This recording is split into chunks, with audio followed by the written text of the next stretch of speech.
Öncelikle arkadaşlardan çok teşekkür ediyoruz. Böyle programların yapmaları için.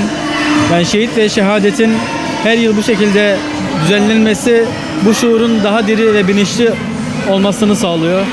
Bizim de her yıl bu şekilde katılmamız bu bilince bir katkı sağladığını gösteriyor. O yüzden çok teşekkür ediyoruz. Allah razı olsun. Bir davanın şehidi olmazsa o davanın enerjisi de o oranda az olur. O yüzden şehit ve şehadet hani ortak kavramlar olduğu için bunun olması bence iyi, güzel yani.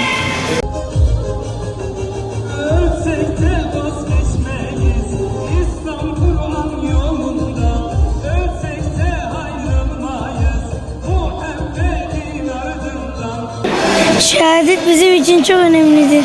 Ben de Allah yolunda şehit olmak istiyorum. Ebu Beydi benim için güzel örnektir. İyi ki şehadet var.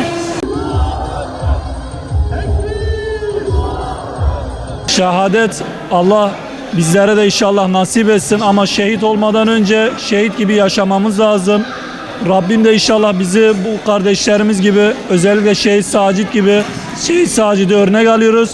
Rabbim onu da şehadetine kavuşturdu. Rabbim bizlere de onların yolunda gitmeyi nasip etsin inşallah. Gazze'deki kardeşlerimiz de dünyada sahabe gibi yaşayıp Peygamber Efendimiz Aleyhisselatü Vesselam'ın sünnetini ve Allah'ın emir ve yasaklarını en güzel şekilde yaşayan insanlardır. Onları da bu dünyada örnek alıyoruz. Rabbim bizleri de onlar gibi şehit etmeyi nasip etsin inşallah.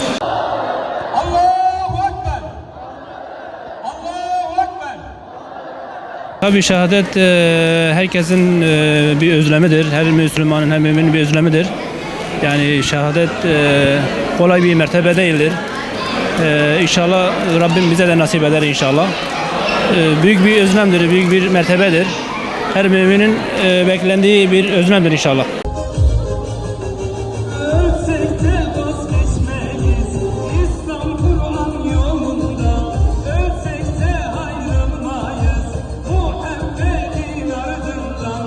Şehadet bizim için bir diriliş, bir uyanıştır.